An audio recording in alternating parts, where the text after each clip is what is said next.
এটা হ্যাঁ কোম্পানি থেকে আমাকে এটা দিয়েছে। তাজু ভাই আমি জানি আমাকেও খুব বিশ্বাস করে। তবে তাজু ভাই আপনার এই যে যে ব্যাগটা দেখতে পাচ্ছি, এই ব্যাগটা সব জায়গায় আমরা দেখি। সো মানুষের অনেক কৌতূহল যে এই ব্যাগের ভিতরে তাজু ভাই রাখে কি। কোন ব্যাগে এটা?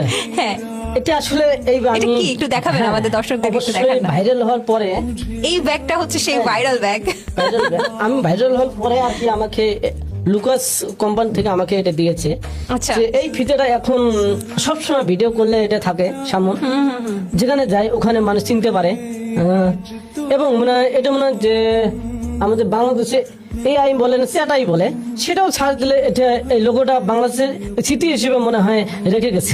এটা বাংলাদেশের পতাকার একটা কিন্তু ভাব আছে এখানে, তাই না? তাজু ভাই আপনার ব্যাগের ভেতরে কি আছে জানতে চাই। এই ভাইরাল ব্যাগ যেটা বাংলাদেশের সবাই এক মানে দেখলেই চেনে যেটা তাজু ভাইয়ের ব্যাগ।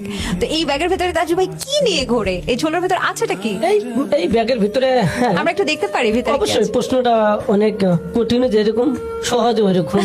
এই ব্যাগের ভিতরে আলটিমাল্টি শুধু থাকে একটু পাওয়ার ব্যাংক, থাকে একটু আমার আমরা দর্শকরা একটু দেখি, যদি কিছু আপনি মনে না করেন না না আমি মনে করি কি এখানে এই যে পাওয়ার ব্যাংক আছে এখানে।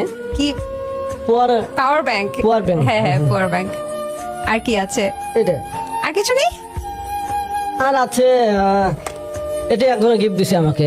ও এটা অনেক সুন্দর। সালাম ভাই আমি গিফট দিছে। এখানে আমি রাখি ওই যে আমার ভোটার আইডি কার্ডে ভিতরে রাখি আর কি। আচ্ছা ঠিক আছে, আমরা ভোটার আইডি কার্ড দেখবো না।